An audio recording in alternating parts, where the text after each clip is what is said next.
So yeah, what did we cover last time? Yeah, so last time we started with this norms, inner products, and projections, right? And we will be doing more of that today. Yeah. So yeah, so we'll start with a few definitions, and we'll do some examples and as such. Okay. So firstly, do you know what orthogonal sets, orthogonal vectors are?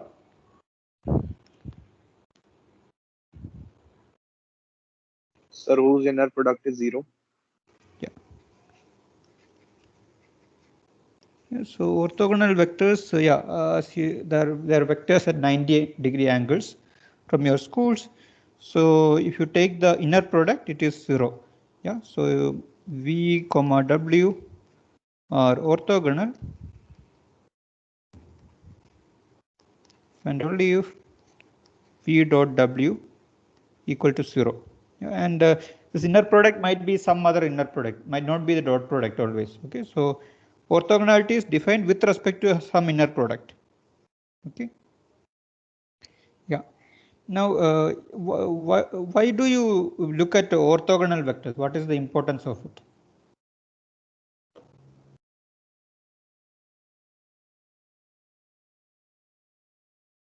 Yeah, so what is so special about orthogonal vectors?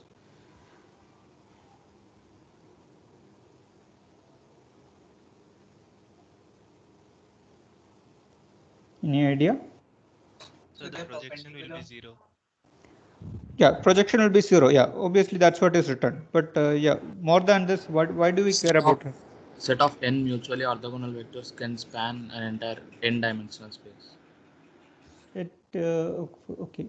So you are saying if vectors are orthogonal, they form a basis, is it?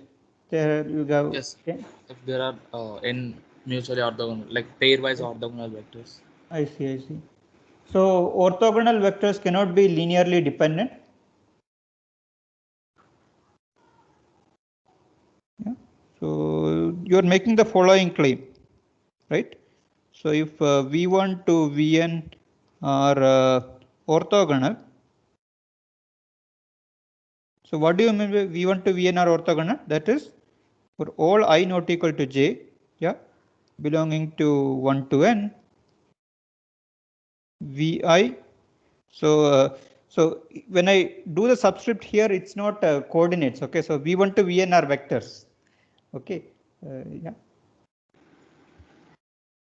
Yeah, so whenever I say a subscript, so these, let's say these are vectors belonging to a vector space. Yeah, and Vi dot Vj is equal to 0. Yeah. Then V1 to Vn form a basis. So let's say V is a n-dimensional vector space.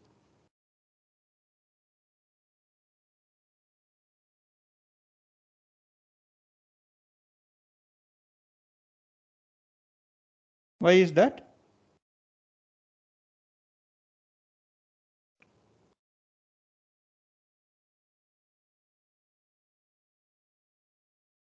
Yeah. Is the problem clear?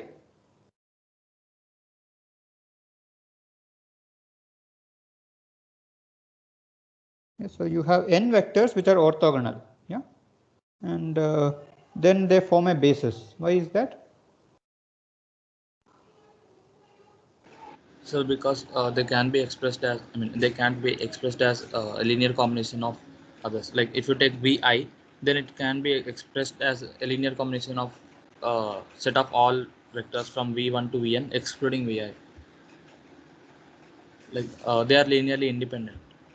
Why are they linearly independent? So you are saying why is V1 to Vn linearly independent? That's the meaning of this, no? They form a basis.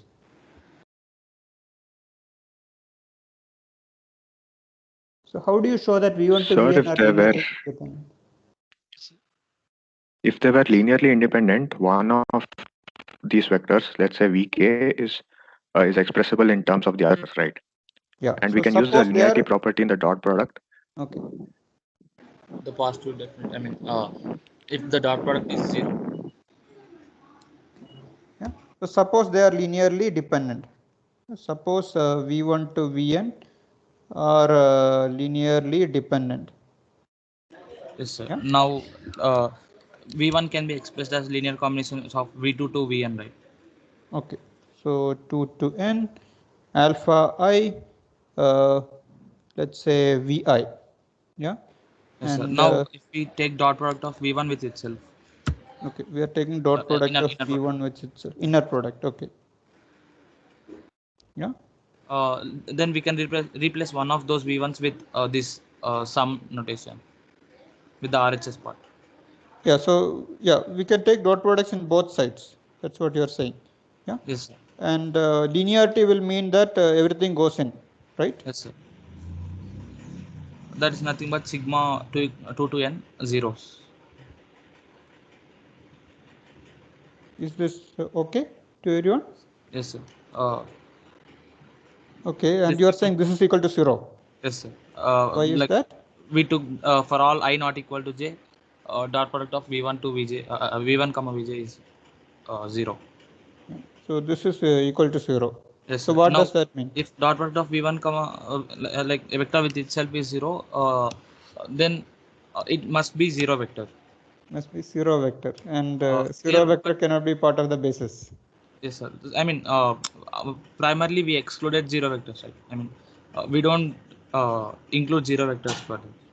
That's a contradiction. Is that clear to everyone? So wait a second. I don't think I understood this, sir. Okay. Sir, we are getting 0 vectors for all the unequal ones, but won't we get a non-zero vector here? So I is starting from 2 to n. Okay. V1 you are expressing, so there is some linear dependence. Yeah. So Yes. we said we will write V1 in terms of the other vectors. Yes, sir. Yeah. Maybe V1 is, so yeah, you cannot say that all these alpha i's are non-zero, but yeah, there will be some alpha I. So then find the least vector which is linearly dependent of the other vectors. Yes, sir. Yeah, and let's say that is your V1. Yeah, and then you can write this. Here I is 2 to n. Yeah, other vectors. Yeah. Okay. Yes, sir. Then sir, can you explain why there is a contradiction here? So when can a dot product be equal to 0? A dot product with itself be equal to 0. Yeah. So this is only possible if V1 is a 0 vector.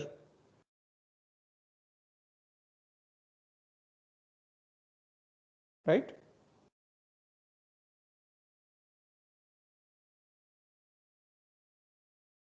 Right. Yes, sir. Yeah. And yeah, so I should say that yeah, so this VAs are non-zero vectors. Okay, so this is also part of the claim. Okay, so VAs are non-zero vectors. Okay, so I should add this also part of the claim. Yeah. Now it contradicts this the fact that the vectors are non-zero.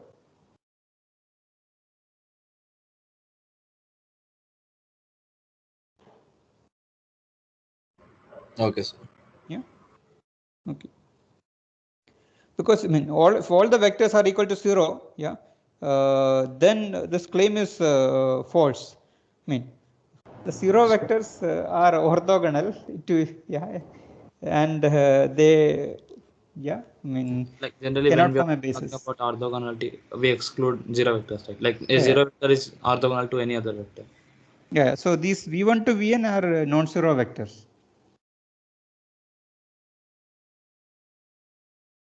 Basis of the vector space. So there is, I mean, these are V1 to Vn are from a vector space which is n-dimensional.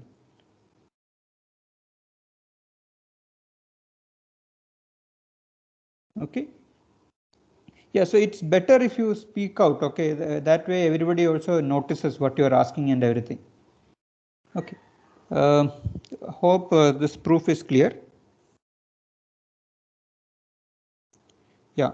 So what is another important property of orthogonal vectors that you might have known?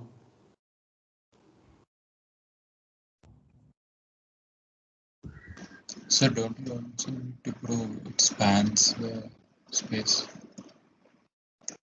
Spans the space. What spans the space? Sorry. The set of V1 to Vn. Oh, you are saying you also need to prove that they spans the space. Yes, sir. For it to be a basis, shouldn't we do that? Yeah. So, So is that Yeah. needed to be done? Everybody agrees that that needs to be done. So like we already know that in any n-dimensional space, set of n linearly independent vectors are always a basis. They can span the entire space. Is that clear? Yes, sir. Got it. Okay, good. Yeah, so you know another important property of orthogonal vectors that you have been learning since long time back.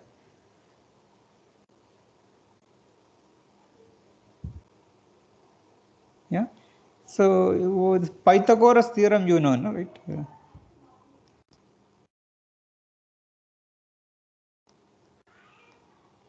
So what is Pythagoras theorem in a general sense?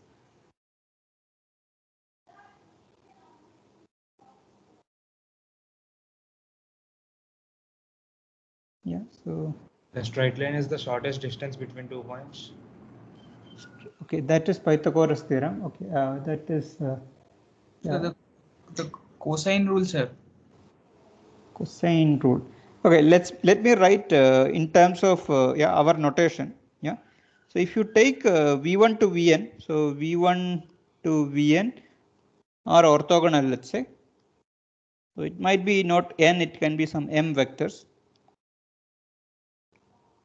Then you take the norm of v1 to vm, v1 plus v2 plus up to vm. Yeah. So what will this be?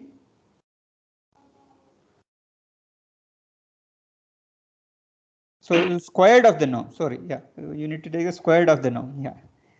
This means Sum of second norm squares of or their norm. any pth norm. Yeah.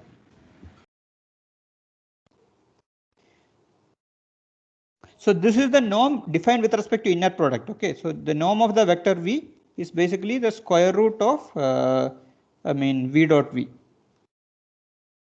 Okay. So this is the norm defined with respect to the inner product.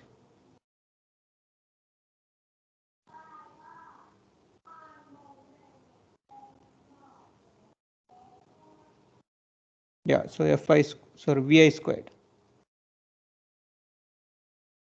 Yeah. And how do you show that?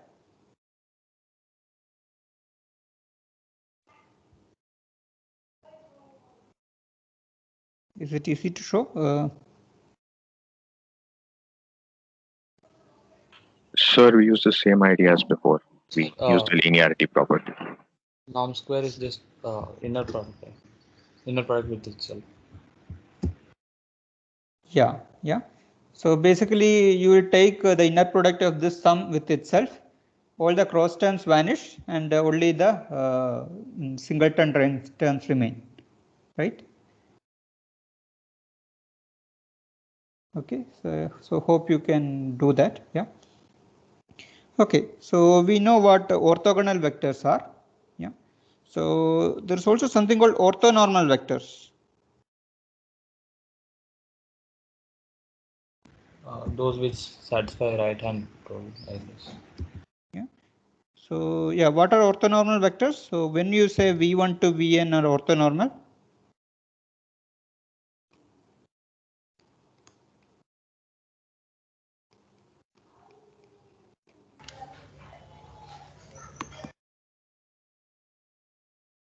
yeah. So for all I belonging to n, yeah, vi dot vi has to be equal to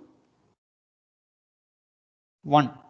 Okay, and also vi's are orthogonal. So this is 1 and vi's are orthogonal. Yeah. So orthonormal vectors are orthogonal vectors for which the norm is 1 basically. Okay. Yeah. And These orthonormal vectors are very useful. Okay. Why do you think orthonormal vectors are very useful? Especially orthonormal bases are very useful.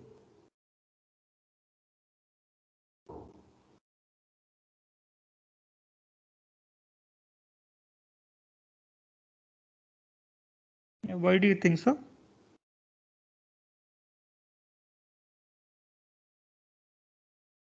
Any ideas?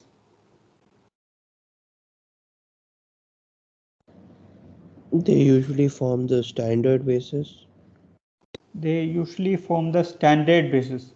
Yeah, standard basis is orthonormal basis. I agree with that. Yeah, standard basis is orthonormal basis. Yeah? But what is the specialty of standard basis?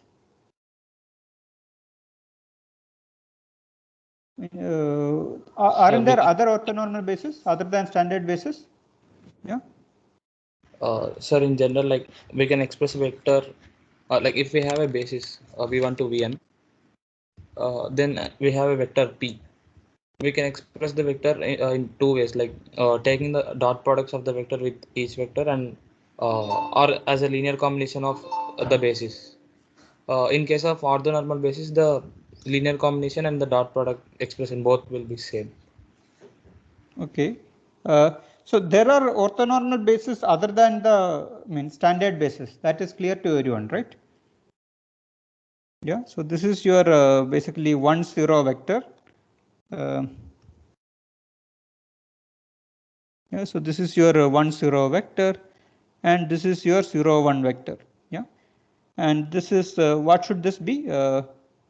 1 by root 2. Let's say 1 by root 2. Yeah. And this is your minus 1 by root 2 plus 1 by root 2 vector. Yeah. So is the green vectors orthonormal?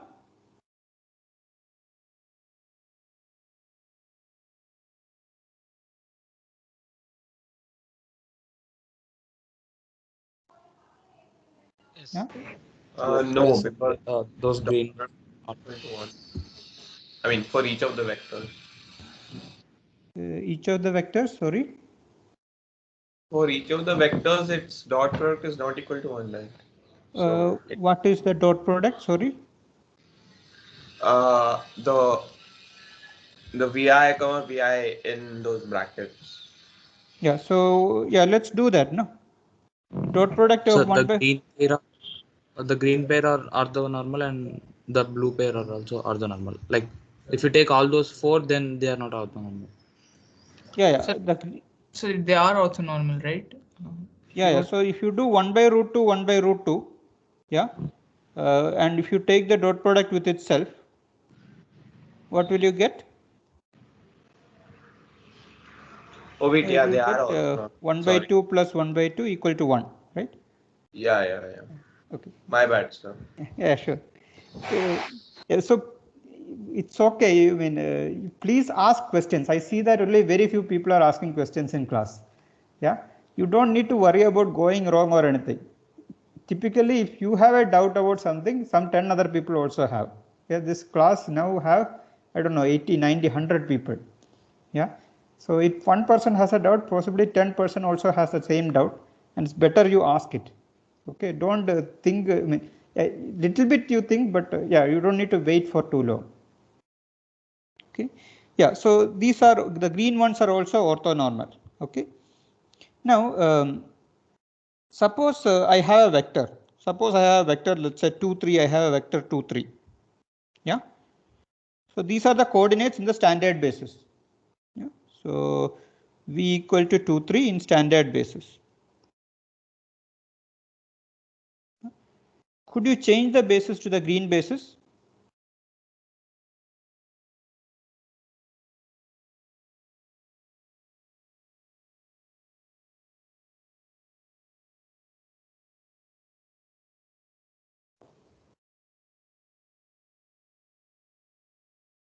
So how do you obtain the coordinates of v in the green basis?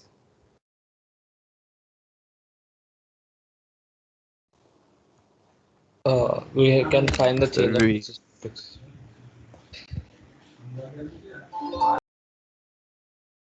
Okay, yeah, please go ahead. So we can rotate the plane by 45 degrees. Okay. So you will need to apply the rotation matrix onto V, and then you will get the new basis. Is it? I mean, new coordinates. Yes, sir.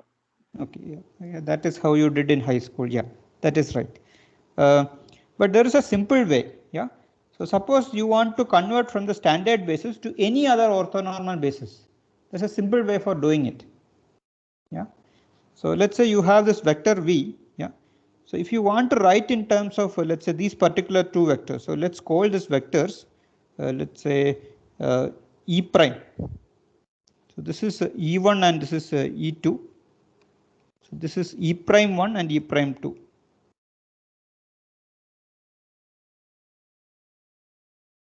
Yeah. So basically you can write V as, yeah, we can project V onto E1.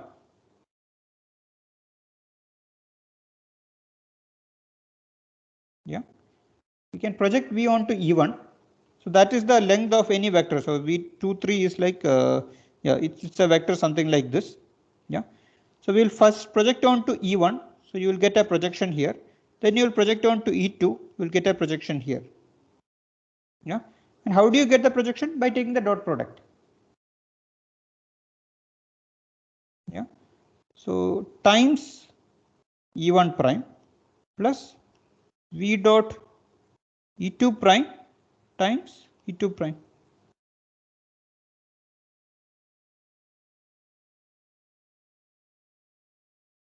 Sir, So I didn't get how you got that third vector, like which is purple in color. Purple in color, sorry. I mean, sorry, blue. Yeah, let's say this is the 2, 3 vector. This is the vector V. Oh, okay. Yeah, we want to express V in the new basis. Right. Yeah. So the coordinates of V with respect to the new basis is nothing but V dot E1 prime and V dot E2 prime. Coordinates with respect to E1 prime comma E2 prime.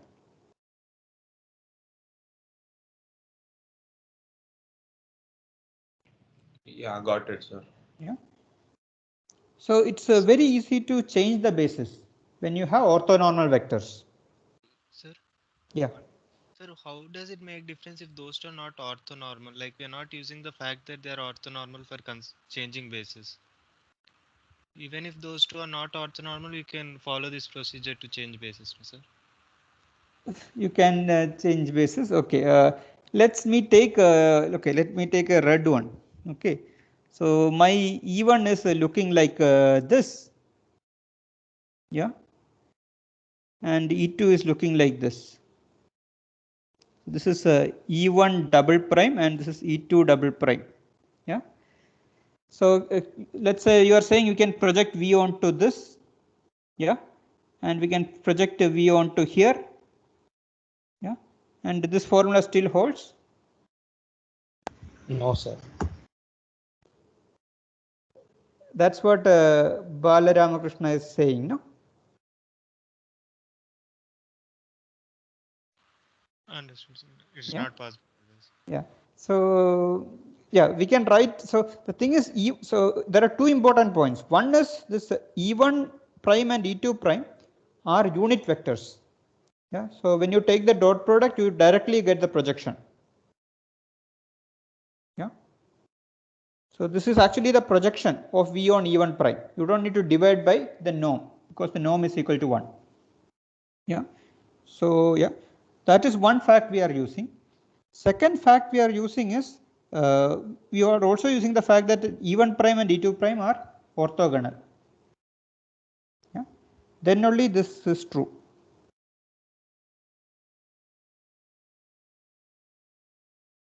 Yeah. Like we can feel that each dimension is entirely in the control of one vector. That is right. In case of orthonormal vectors. Yeah, so what do you mean by each dimension is in control of a vector? I mean, So like so you if need to it's talk about projections if you want to really say that. Yeah. And yes, sir, like the linear the linear combination, like if we take all the coefficients in the linear combination, that's what the coordinate representation, right? Yeah. And the dot So, product, and we can represent as it has the dot product representation as well. I mean, if we take the dot products, we get the same coefficients. Yeah. Only for orthonormal basis. Yeah, for orthonormal basis, you just need to compute the projections.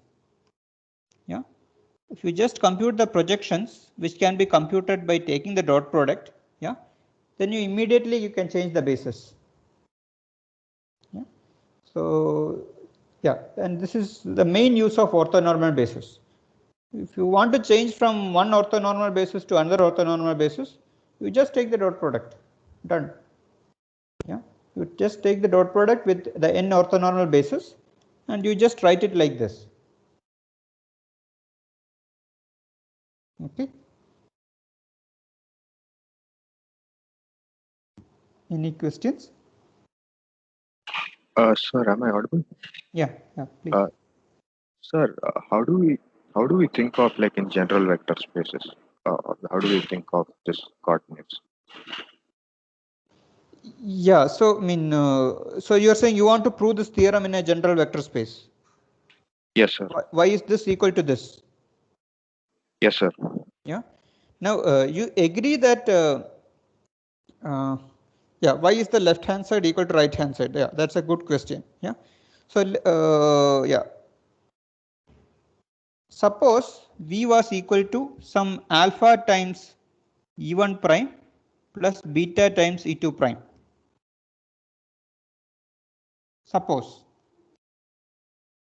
Yeah. I mean, E1 prime and E2 prime are, let's say this is a two-dimensional R2 space. E1 prime and E2 prime are basis vectors, right? Yes, sir. Yeah. So it can, any vector V can be written like this. You agree? Yes, sir. Yeah. Now let's take the dot product of V with E1 prime. Yeah. So what do you get? I get alpha E1 prime plus beta. Yeah, that's all 0. Right. And what is yes, this? Sir. So this thing has become 0, orthonormal. Yeah. This thing becomes 1. Yes, sir. Yeah. So basically alpha, which is the coordinate of V with respect to E1 prime, yeah, is basically the projection of V with respect to E1 prime. Okay, sir. Yes, sir. Thank you, sir. And yeah, so we used both the facts, remember. Yeah, this we use the fact that it is orthonormal, that norm is 1. Yeah. Here we use the fact that the norm of E1 prime is equal to 1. Yeah. Here we use the fact that orthogonality we use. Sir, so just asking, like, we take E1 prime and E2 prime as a unit vector, no? Unit basis. Yeah. So E1 prime and E2 prime are orthonormal. That is, they are orthogonal and each of their norms equal to 1. Okay.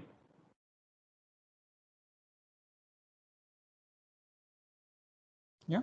So yeah, we should say that, okay. E1 no, sir, to sir, EK. I'm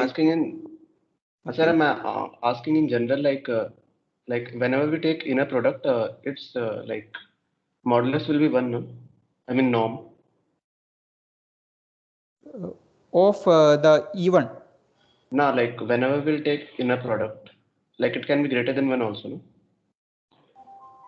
no? Can be greater than 1 of which vector? Depends like, on the vector, no? Yeah, for any general vector. Yeah, norm of a vector can be any real number. Yeah, it and can be any positive real number. It can be 0, greater than or equal to 0. Okay, so inner product can also be, I mean, greater than 1 also, no? Yeah, of course. So, okay. So, what if we were to take, if we were to be taking E1, E2 whose norms were, say, 2. So would we need to divide the coordinates by the norm? Like we didn't like. So we proved here, no? Yeah. So we already proved if V was equal to alpha times E1 prime plus beta times E2 prime, then alpha has to be V dot E1 and beta has to be V dot E2 prime. So if our norm is not 1, a norm of EI was not equal to 1, then we would. Then there is a problem. Then there is a problem. Yeah. So we are assuming that E1 prime and E2 prime are orthonormal. They form a orthonormal basis. That is, their norm is equal to 1.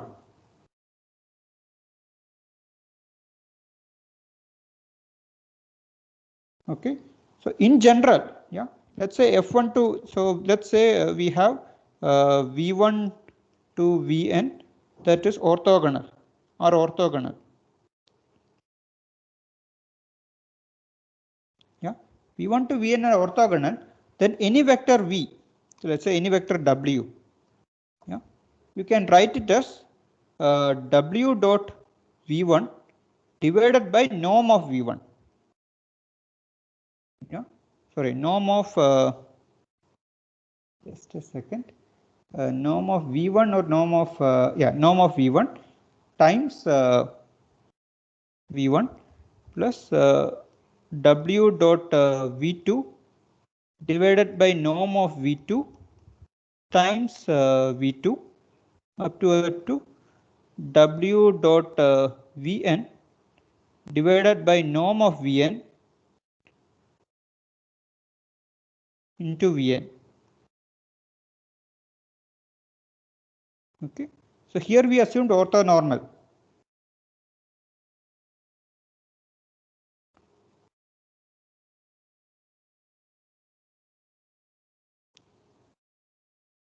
Is that clear?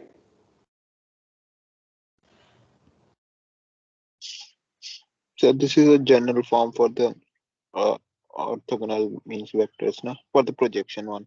Yeah. And the proof is same as this. We just explained this. I mean, let's say V1 to Vn are linearly independent. Then W can be represented as summation over alpha I Vi, and then you take the dot product on both sides, and it will work out that alpha I has to be equal to this particular quantity. Okay.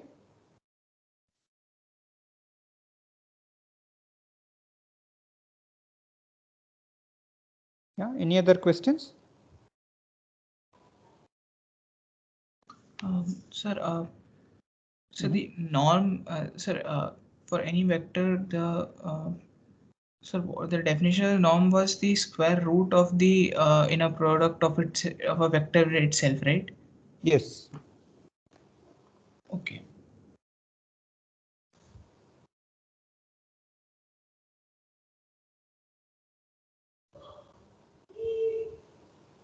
Yeah.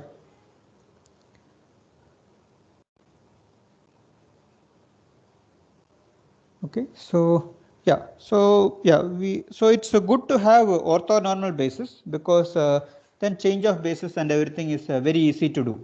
Okay. Yeah. So in this, for orthogonal vectors which are written, W is equal to inner product W comma V1 by mod V1 dot V1. Into V1. This is a scalar quantity. Remember that these are scalars. Sir, I have a doubt. In the denominators, yes, so shouldn't we do V1 by, like, shouldn't we take only the like we are doing into V1, right? Won't it be, but V1 also has a magnitude, right? V1 is the vector V1. Yes, so shouldn't we do V1 by mod V1? That's why there's a mod V1 here. This should be mod V1 whole square. Mod V1 squares. Mod V1 square. Like, because both the V1s have magnitude. Yeah, you're right. Thank you very much. Yeah. Yeah, you're right. Yeah. Thanks very much. Yeah, good. Yeah. Okay, so yeah, then only it will work out. Yeah, in this proof also it will work out. So this proof, if you can do the same thing, and yeah, this will be inner product of V1 with itself. So it has to be square. You are right.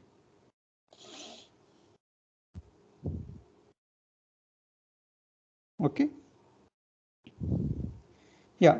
So yeah, good. So yeah, we understand that okay, orthonormal vectors are good because then change of basis and all is very easy to compute. Yeah. So yeah, so there is something called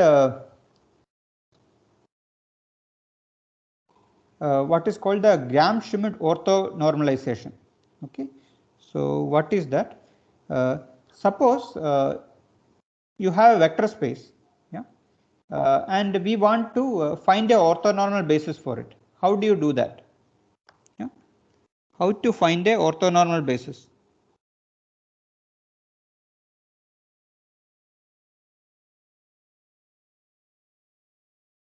So we will start with the orthogonal basis. How to find a orthogonal basis?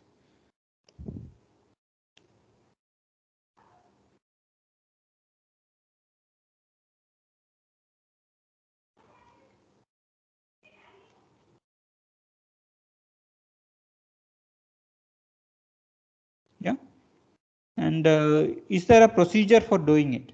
Yeah, so in the standard vector space, it's very easy. We have the normal standard basis, but maybe we are in an abstract vector space, and then we need to find a orthogonal basis. Yeah. So let's start with a basis. So let's start with let v1, v2 up to vn be a basis. Yeah, and we want to convert it into an orthogonal basis. How do you do that? Is there a way to do this?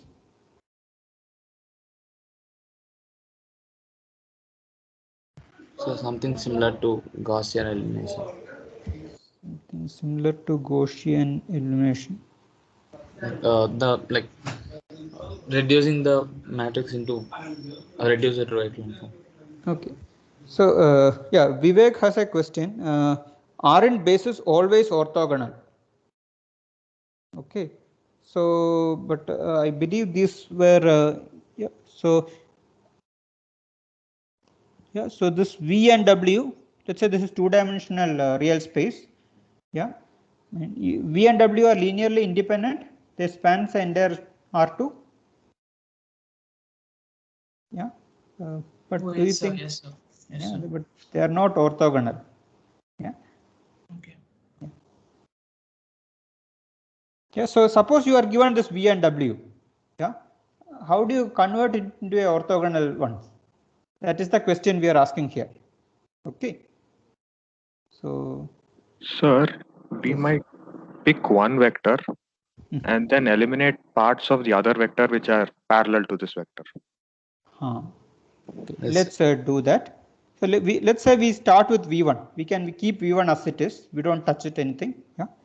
Now let's call this orthogonal vectors W1 to Wn. Yeah. So W1 is equal to V1. And W2, yeah, is going to be, can we take it to be V2? No, sir. No, Sir, we it might can not be take it orthogonal. as Yeah. Sir, Now, sir, let us eliminate the portion which is the projection of V2 along W1. Let us eliminate that in the direction of W1.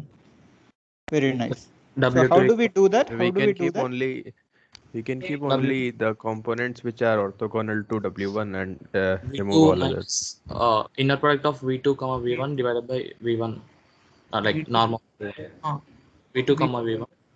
V2 comma V1 by norm of V1 by norm of W1 into W1. So norm of V1 whole square into V1. Yes. Yeah. So yeah. So let me just write it slightly differently so that it's easy to write the next step. Okay.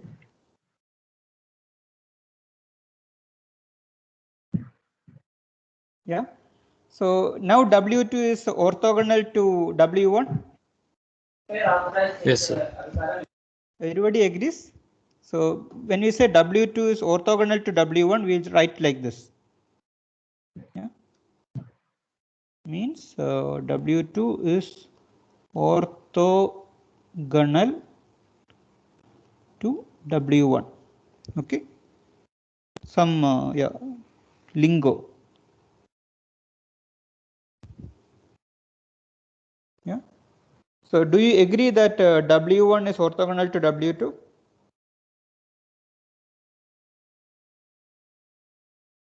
What happens when you take inner product of W1 and W2?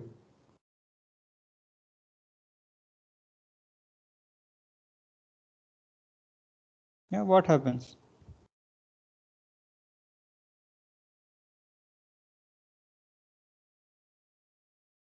Yeah, so what happens?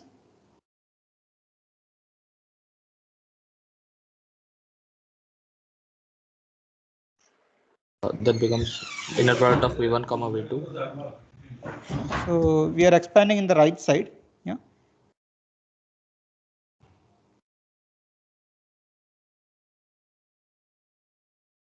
Yeah, so what happens now?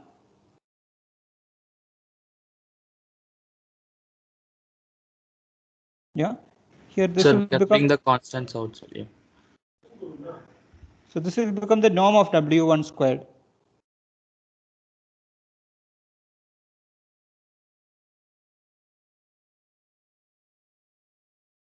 Yeah, and this thing and this thing cancels out, and yeah, so you need to be careful in the order. Okay, whenever you have complex vector space, you need to be little more careful.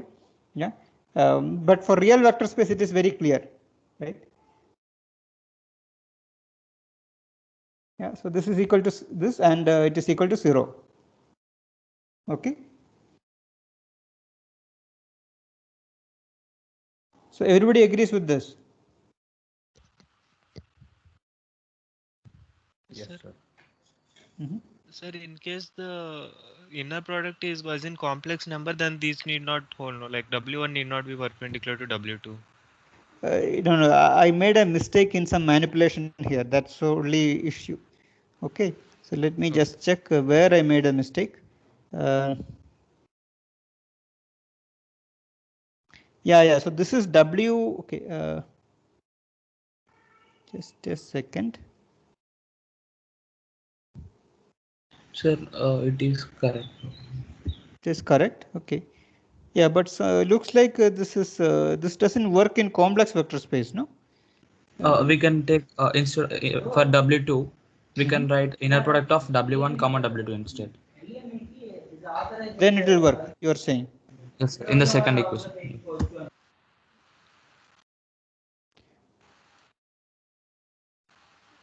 In the second equation, so this you will write it as W2 W1 conjugate or something minus V2 W1, but this need not be 0, no? Sorry. So I had to multiply W1 from the right. That's what you are saying. Okay. Sorry. So what he is saying is instead of doing W1 W2, do W2 dot W1. Yeah, and then it will work out to 0. Yeah, and Sir, but if it's a vector space, then it shouldn't matter, right? Which order we are taking.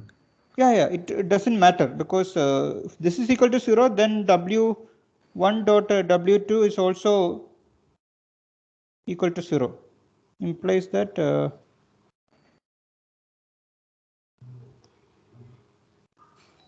yeah. Sir, I guess even W2 comma W1 does not come to be 0 in complex field. Okay, let's do that.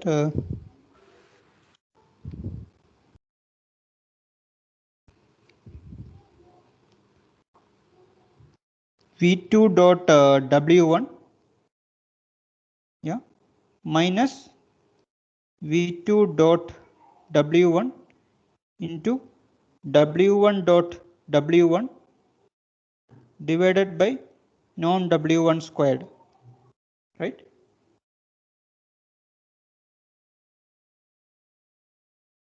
Yes, and so norm W1 square cancels with the inner product W1 W1, but okay. Yeah. Okay. So yeah, it works out. Okay, and this is also equal to W1, W2. Yeah, because 0, if you take the conjugate, it's 0 only. So, yeah. So what was the mistake in the previous part? Aren't inner product of V2 comma W1 equal to inner product of W1 comma V2? No, not in complex vector space. There is something called a conjugate symmetry relation. Last class we discussed it for some time, in fact. Yeah. So just check the video. So inner product of V times W is basically the conjugate of inner product of W times V.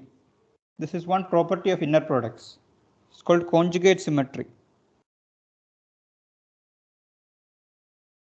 Sir, it holds only in complex. No, complex it holds in space. real vector space also, because conjugate of a real number is itself. So you don't need to worry. One doubt, sir. Okay, okay. Yeah. Got it. Sir, one doubt, sir. Mm-hmm. Suppose you are having a complex inner product, then while defining projection, the order should matter, no, sir? Like, if we change the order, we would get a different projection. Yes, that's right. That's right. The order matters, so you need to stick to one order. Yeah. Yeah. So I mean. Sir, I'm having a little trouble trying to imagine a complex number vector space, like with greater than one basis. Yeah, yes, complex numbers are difficult to imagine. You cannot really connect it to your, real things. Okay, it is difficult to imagine. I mean, so many people ask, especially these mathematicians, they do things with complex numbers, and actually there are generalizations of complex numbers also. Okay, does people know what is the next bigger thing other than complex numbers? Quaternions. Quaternions. There is something called quaternions, and there are generalizations of quaternions also. So just like complex numbers has a real component and an imaginary component, quaternions has, I think, 4 components, right? There is some I, J, K and everything. Just like you have I, it will have I, J, K, and there is something called Clifford algebra in general, yeah, which are generalizations of this kind of stuff. So yeah, people ask how mathematician can imagine these things. You just, don't really completely understand it. You just get used to it. Yeah, you just read the definition, solve enough problem, you just get used to it. Yeah, so there is no way of like understanding complex numbers. You solve enough problems, you get used to it. Yes, sir. In that case, the scalars in the field we take start acting like vectors. I mean, they follow the properties of vectors. Scalars, when we were they have their own rules of addition and multiplication. A complex field has its own rule of addition and multiplication. That's all. In school, we were introduced to complex numbers as complex numbers as vectors. Yeah. So we already said no. A complex field is a 2-dimensional vector space over real numbers. This was one of the things that we discussed in the first class, right? Yes, sir. And that can be used as a field for some other vector spaces. Yeah, that can be used as a field for some other vector space. Yeah. So yeah, with its own rules for addition and multiplication. Yeah. So you have this I squared equal to -1 and everything you need to do. Okay. Yeah. So don't worry about it. You just solve enough problems about complex numbers. You just get used to it. Yeah. Same thing, there is this quantum computing happening nowadays, and there is no way to really understand. Somehow it's easy to factor composite numbers in using a quantum computer. Somehow it is very easy, and the algorithm, there is no way to really program it on a normal computer. Okay, so you just solve enough problems and you just get used to it. That's all. Okay, so what should I do next? So we define V1, W1 and W2. So how do you write W3? Sir, we can generalize the first formula. Instead of V2, we can put it as Vn, and it should work for all. So yeah, what should I write here? So V3 minus V3 into V3 inner product of V3 and W1 into W1 upon norm of W1 square. And also similarly with W2, like we can add a summation thing. That's all. We need to remove W2 part also. Yes. Yeah. Like sigma I equal to N2, not N2, J2N.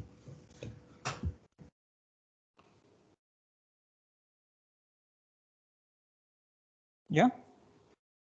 Okay. So yeah. So yeah, I will start with this again next class. Okay. But you get the idea what needs to be done, right? Okay. Similarly, when you have W4, you will need to subtract 3 terms. Yeah, the component along W1, W2, and W3 you will need to subtract. Yeah, and you will get an orthogonal basis.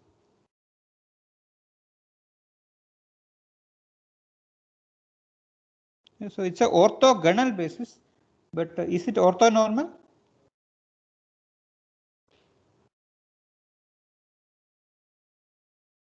So how do you get a orthonormal basis? Sir, So you we just divide it individual by vector by its norm. magnitude. Yeah, so We can divide it by its norm, and any orthogonal matrix can basis can be converted to orthonormal. Yeah, so you just divide it by its norm, and you will get a unit vector along that direction. So that is a orthonormal basis. Okay, and this procedure is called Gram-Schmidt orthonormalization. Gram-Schmidt orthogonalization. Okay, so this trick, it's a very complicated name for something simple. It's something you will do with some common sense. This is what you will expect to do. Yeah, and this thing is called this particular name. Okay, so that's all for today. Yeah, I will again start with this in the next class. I can take questions.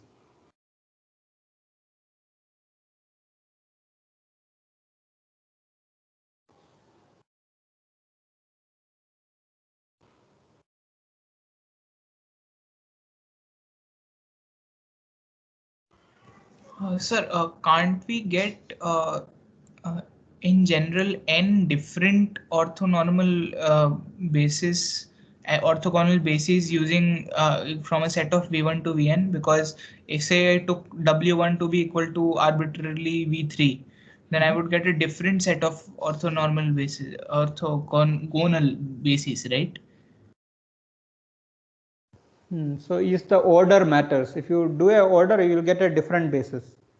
Yeah, it may be. Yeah, I think Sir, but you are right. we can just rotate any. We can rotate any orthonormal or orthogonal matrix to get another one.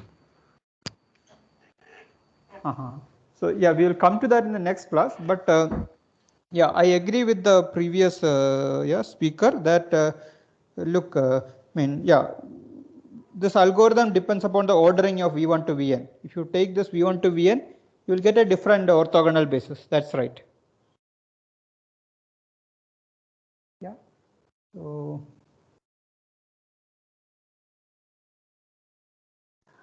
yeah, it looks like that way only, right? It looks like you will get a different orthogonal basis if you start from a different vector.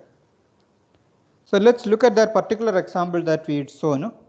So you have, let's say, this particular two vectors. This is your V1, this is your V2. Yeah. So if I start with V1, yeah, so W1 is equal to V1. So I will get W1 to be V1 itself. Yeah. And what will I get as you will get this particular thing which is a 90 degree to W1 as W2. Yeah. So if you start the orthonormalization with V2, so your W1 would be equal to this one, and you might get a W2 which is somewhere different. right? So yeah, they depend upon your ordering in which you take. You will get, but you definitely get a orthogonal basis in the end. Is that clear? Sir, if we are obtaining Wn, like subtracting all the components of it, wouldn't it be possible that Wn can be equal to 0 for some? Yeah. Will it be equal to 0? Sir, if it is equal to 0, then we can directly prove that one of the vectors can be expressed as the linear combination of other vectors. So first of all, they will not be a basis, which is a contradiction. Yeah. Is that clear?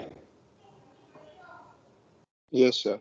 Yeah. Understood. Sir, if we take like n different orthogonal, if you make n different orthogonal bases from starting from n different vectors, assuming like we get n distinct, can we like sort of prove that they are basically the rotations of one common orthogonal basis?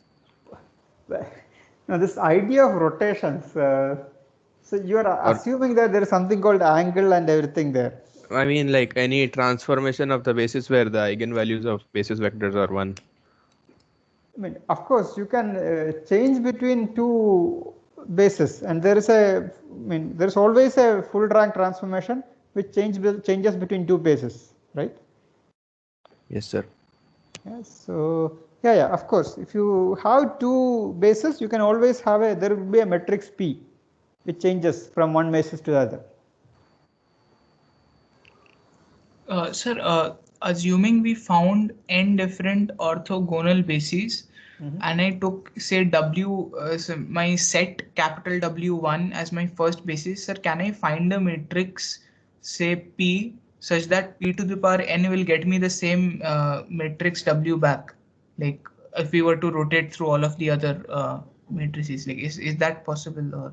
Or could you repeat that? Sorry, I got confused. Sir, say we have, sir, W1, W2, small w vectors. Say all of these belong to a set capital W.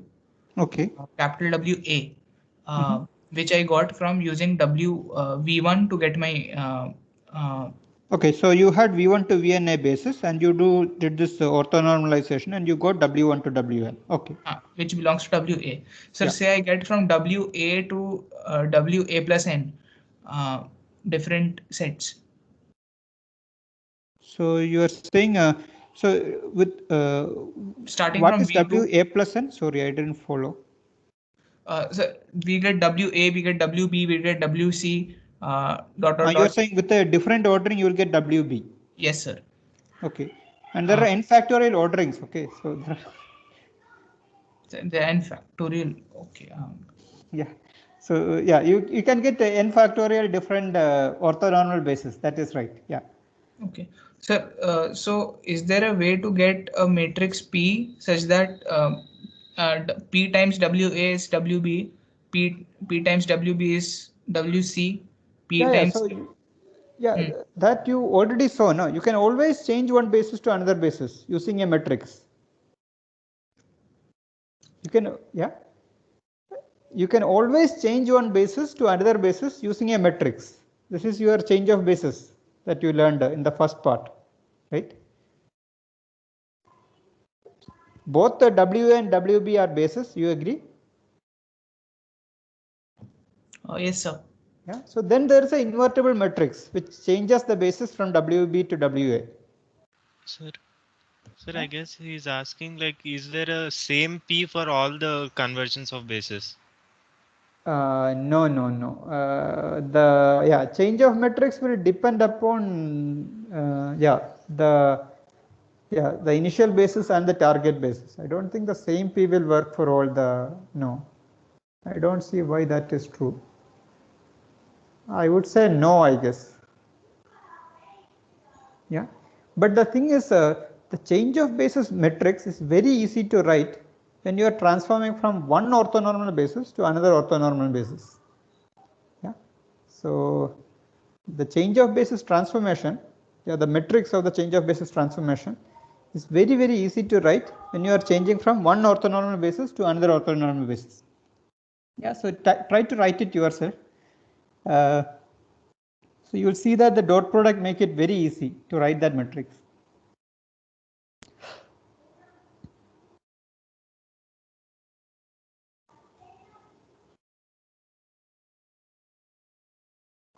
Okay, if there are no more questions. So today are we having office hours?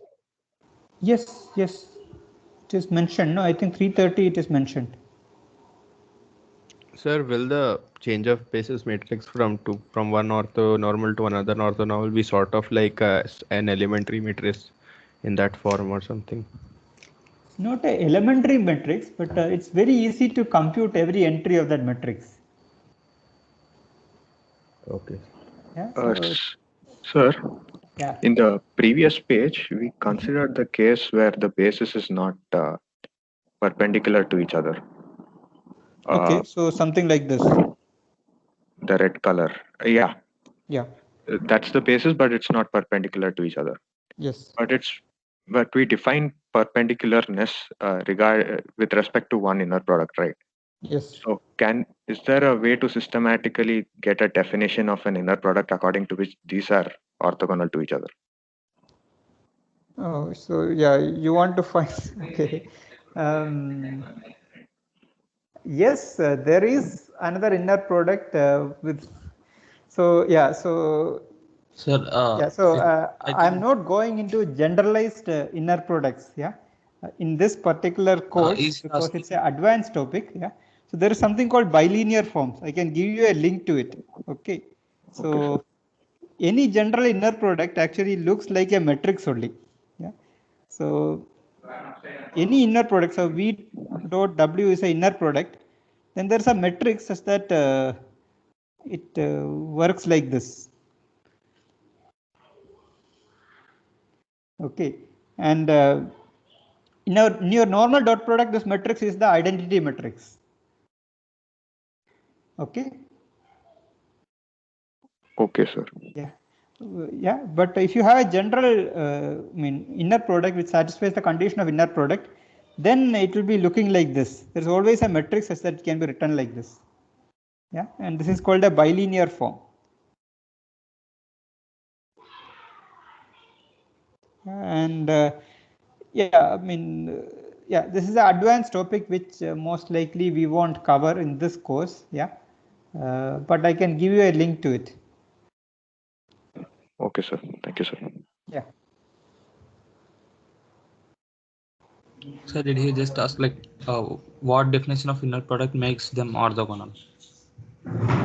Yeah, so you can have a matrix here A which takes this V2 to some orthogonal vector, and then it becomes orthogonal. Orthogonal in the standard basis, and then it becomes orthogonal.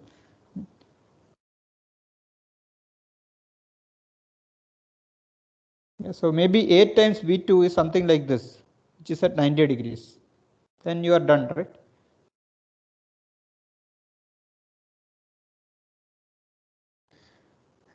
Okay, any other questions?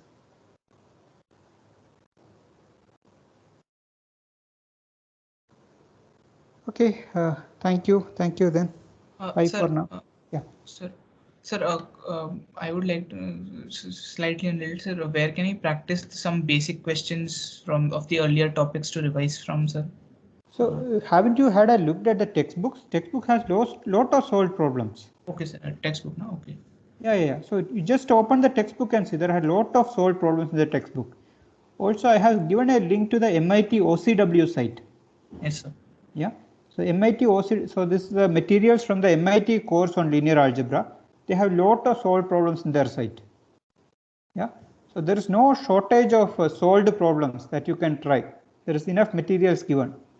Yeah, just go through it. Just go through the website, go through the links. You will find that there are a lot of solved problems. Okay. Okay. Thank you, sir. Yeah, My teacher.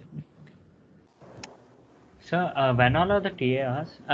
Office hours? Because in the mail we got it said Monday 5:30 to 7:30 only. Did you check? Haven't you checked the course web page? It is clearly written. Oh, okay, sir. Yes, sir. Because I got a calendar invite First from. date is from 3:30 to 5:30, right? Yeah. I will be online in Teams. You just ping me. If you don't see any event or anything, you just ping me. Okay, sir. Thank you, sir. Okay. Okay. Thank you. Bye for now. Sir, I have a small doubt. Like, Okay. if we define the inner product as like inner product of two vectors as x1, x2 plus y1, y2 in a 2D space, then inner product of v comma w is not inner product of w comma v whole conjugate, right? So what is your definition of inner product? Product of, I mean, sum of products of corresponding coordinates like x1, x2 plus y1, y2. That is your dot product definition, no? Yes, sir. Dot product is also an inner product, right? Yeah. Yeah. Then it doesn't hold this property, right? Dot product of v comma w equal to dot product of w comma v whole conjugate. Yeah, but what is the conjugate of a real number? It is the same number, no? Sir, I am taking the field as complex numbers here.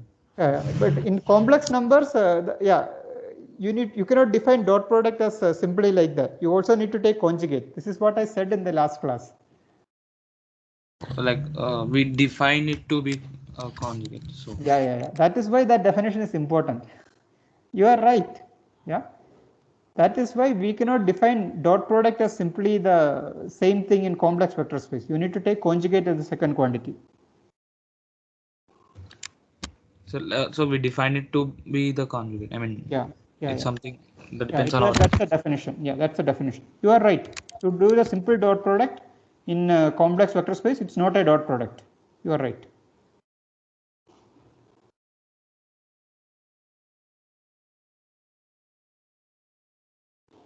Okay. Yeah. Thank you. Bye.